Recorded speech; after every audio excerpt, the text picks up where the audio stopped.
Whoa, I got line ripping. That is a good fish. Look at him taking line. Hey guys, I'm Melhorn. Come along with me on this trip as I try to figure out which is working better, catching catfish during the day or catching them at night.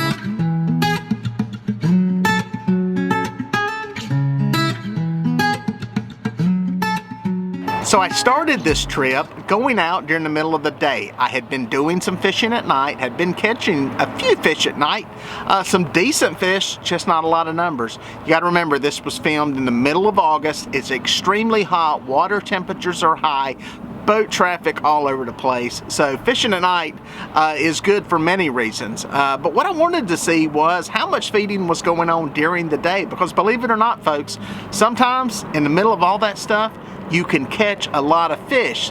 So I decided to go out and see what the fish were doing. I have one eating here finally. Let's see, did he stay buttoned? If he did, he's little. Man, I don't want to pull it loose. We drug about a half mile out of this creek here. Small creek, narrow. There's been some bait in it. There's been some fish reported caught in it. I decided to drag it. It's across a bunch of lines. That's gonna be a mess. Nah, just gonna deal with the mess. Decided to drag it, and unproductive, very unproductive. Ooh, popped off right there at the boat. Little bitty, teeny tiny blue cat. I'm almost to the mouth. So we'll see what happens when I get out here, see if there's anything different going on. The creek itself, the body of it away from the river channel, unproductive. I'm telling you guys, the fishing is tough. Caught one fish on that drift I made earlier, the one that pulled off of the boat, and that's it. I hit another spot. It's like my third place I've tried. It's been 3 hours since I caught that fish. It's bad. Trying some anchoring, tried some current, some cooler water, a lot of combination. I got one maybe nibbling on this bait right here. I don't know if it's on there or not. If it is, it's a small fish. I don't know if he's still butting or not. It's just, it's tough, and I'm hearing that from a lot of people around the lake too. Trying a little mussel shoal here to see if there's anything on it. We got so much little bait scattered through this part of the lake that there's a little bitty fish on here. If I can get him, he's hooked too. He's hooked good, actually. Oh, shouldn't have tried that. That's asking for recipe for disaster right there. A recipe for disaster. Matter of fact, I'm gonna get a hold of his mouth with some pliers, because they're notorious for, as soon as you let go of them, they flip. There's what's crazy. I caught that thing on that bait. The rattle make a difference? I don't know. But then it is. That's just about the same size. Actually, maybe a little bit smaller than that blue I had earlier that flipped off. And it's tough. It's going horribly worse. The one thing I'm trying, that rod in the holder there. One thing I'm trying today is I'm staying out into the middle of the hottest part of the day. And the reason is, here recently, when I went out at night, I've caught fish at night. About 1:30, 2:30, 3 in the morning. So I'm gonna see if there's, you know, that 12-hour, you know, rotation on the bite there. Kind of a popular theory is, you know, major feeding every 12 hours. So we'll see. Boom, I just heard a splash. Seen this line go slack. Did it stay buttoned up? It did not. Might have been a gar. It's a good fold over. Line took off. Oh, ain't no doubt about it. Line's gone. It's actually gone, knot and all. That's bad. I think that would logically make sense, is that the knot came loose on the swivel. Not sure what happened there. That's odd. I fished that one for a while. Well, as you can see, the fishing was tough. It was brutal. Was not catching fish. I covered a lot of water on this trip, and just was not putting anything in the boat. So what I decided to do was go home, get a little rest, take a little nap, and head back out after dark. Kapow, better fish, better than the last one. I'm gonna have to boat him at this side of the boat. Sorry about the light down there, but I need it for this other one. So we got here.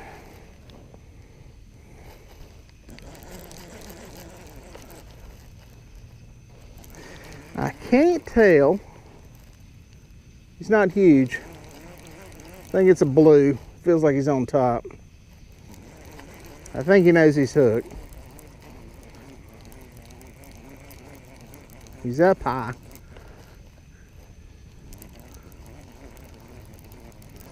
Let's see what we got here. Little head shake. Feels like a blue head shake. Big splash. Get this to here.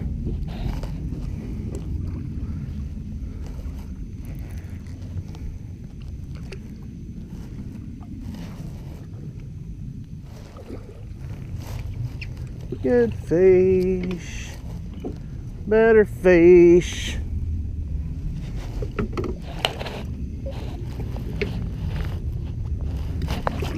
Oh, got him. Fish in the boat. Now you have to bear with me on some of this footage I shot here. I was actually going live here on my YouTube channel when I hooked into these fish. So I'm kind of playing to a camera that is set up on my console that is streaming all this live. So if you're not subscribed to the channel, make sure you subscribe, because many times I'm out there doing live feeds when I'm actually out fishing. But that's kind of where I'm talking to off camera. Got set up and sat for a while, fished for a while, and then finally got a bite. There he is. Get some light on him where I can see him with this camera. The pain in the butt of the light. Let me get a shot. I'm gonna get a shot with this camera. I'll show him to you. There he is. Fish, good blue. Get that one released alive. See what's on the perch rod. Well, as things seem to go here recently, fishing at night in the summer, the bites came in windows, and this is what happened on this trip. I had a window of about 90 minutes where I caught fish. They came in a hurry. It was almost like they came all out at once. Not sure what exactly goes on there, folks, but for whatever reason, maybe the fish just become active and feed. Maybe they're traveling in packs. I don't know. But I got onto a lot of fish, and I started catching them one right after another.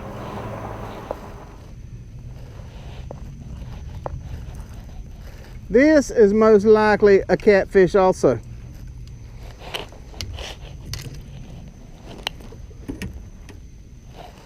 Sadly, it's on very small, fine line. Well, I hooked into a small fish on one of my perch rods, and if you listen real closely in the background, you'll hear the drag pulling on another rod. Whoa, we got line ripping. Get this thing out of the way. We got one taking a line behind me. Ah, I gotta get this sucker off here. Come here. Come here, come here, come here, come here, come here.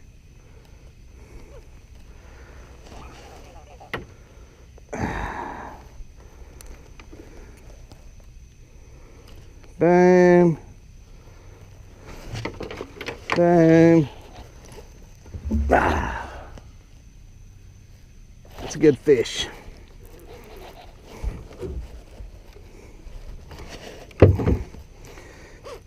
That is a good fish.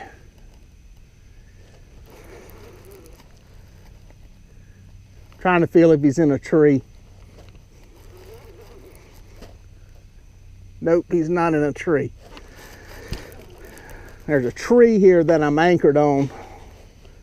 And that's why I'm keeping the angle on this rod so high. I'm trying to keep him above that tree. Whoa, whoa.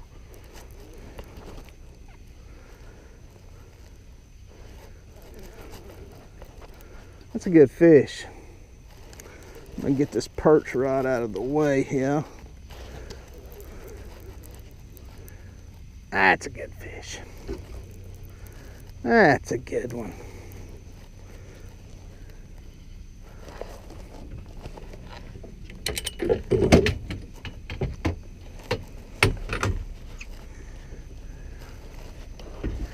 We're gonna net on this one.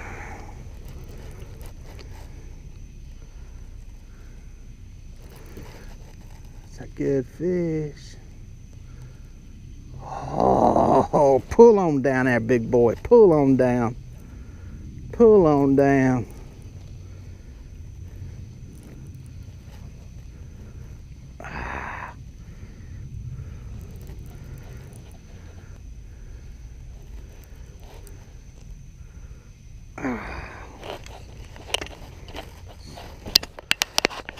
Straight underneath the boat.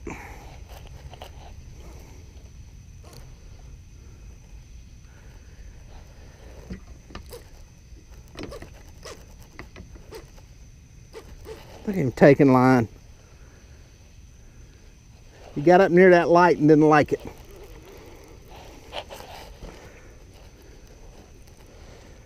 He's bulldogging down like a flathead.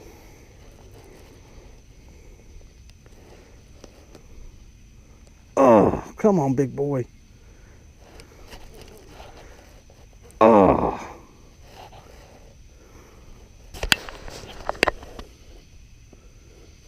Wow. It's a lot of fish. It's a lot of fish.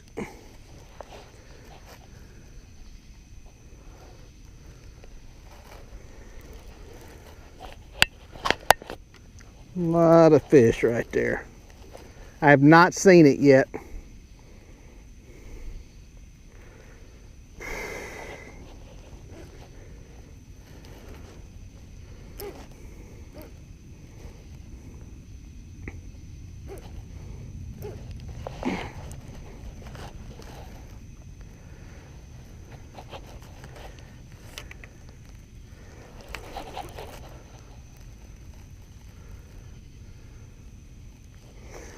A lot of fish.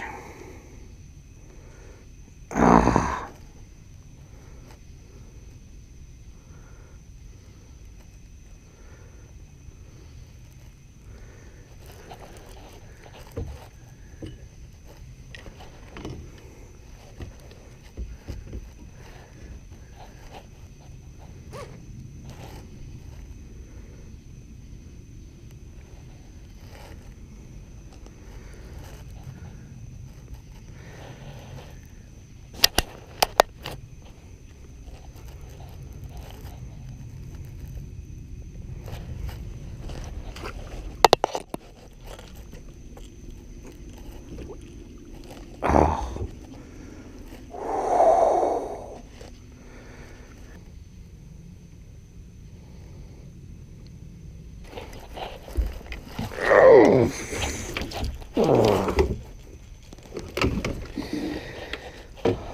That's a slob, boys. That is a slob. Like I tell folks, that was a good fish, one I wanted to get a good weight on, so I got my scale out. I always weigh these fish in the net when they get this big. You get anything over, 20, 25 pounds, it's best to weigh them in the net. I know that my net weighs right around 2 pounds, so if I weigh one and it weighs 42, I know the fish weighs right around 40 pounds. So it's the best way to do it, so I got my scale on this one to see where it came in at.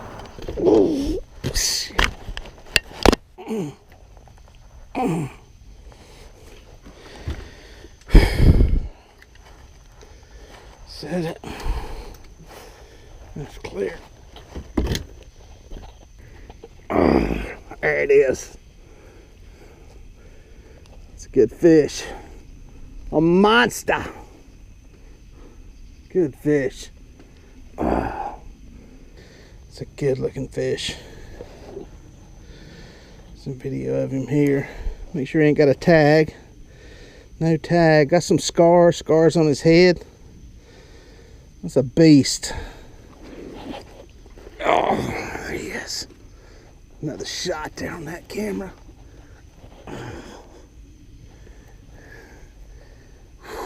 Good fish. Real good fish. Well, that flathead right there was a treat, and it was a trip maker for sure. Got it on the scales and weighed it. Was hoping it was a little bigger than it was. Came in right at 40 pounds. That is a great flathead anywhere you fish, anywhere in the country. All right, guys. Last looks. It's going back alive. It's a good one.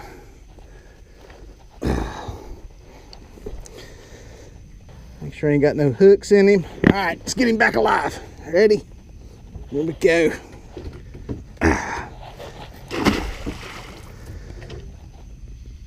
Woo! Folks, sometimes in the summertime, one of the best tactics for catching flatheads once you get set up is just waiting them out. Granted, sometimes they are staged up in structure, brush piles, rock piles, that kind of stuff, but at some point, most of them go out and feed. If the fish aren't coming to them, they're gonna go out looking for them. So if you are set up and fishing around this kind of submerged structure, any of these big drop-offs, bluffs, rock piles, sometimes, especially in the summer when it's this hot, water temperatures are this high, you're better off just waiting it out. If the fishing's not great, you're probably not going to run around and find a bunch of biting fish. So it's encouragement for you guys that bank fish. Sometimes you're better off just parking and waiting and hoping and just putting the baits in the water, because if you're out there long enough and these fish decide to feed and decide to move through the area and you're in the right area with the right structure, you're probably going to catch some fish. Well, folks, if you made it this far, thank you for watching. Please consider subscribing, and here are a couple of more videos that I think you're going to like.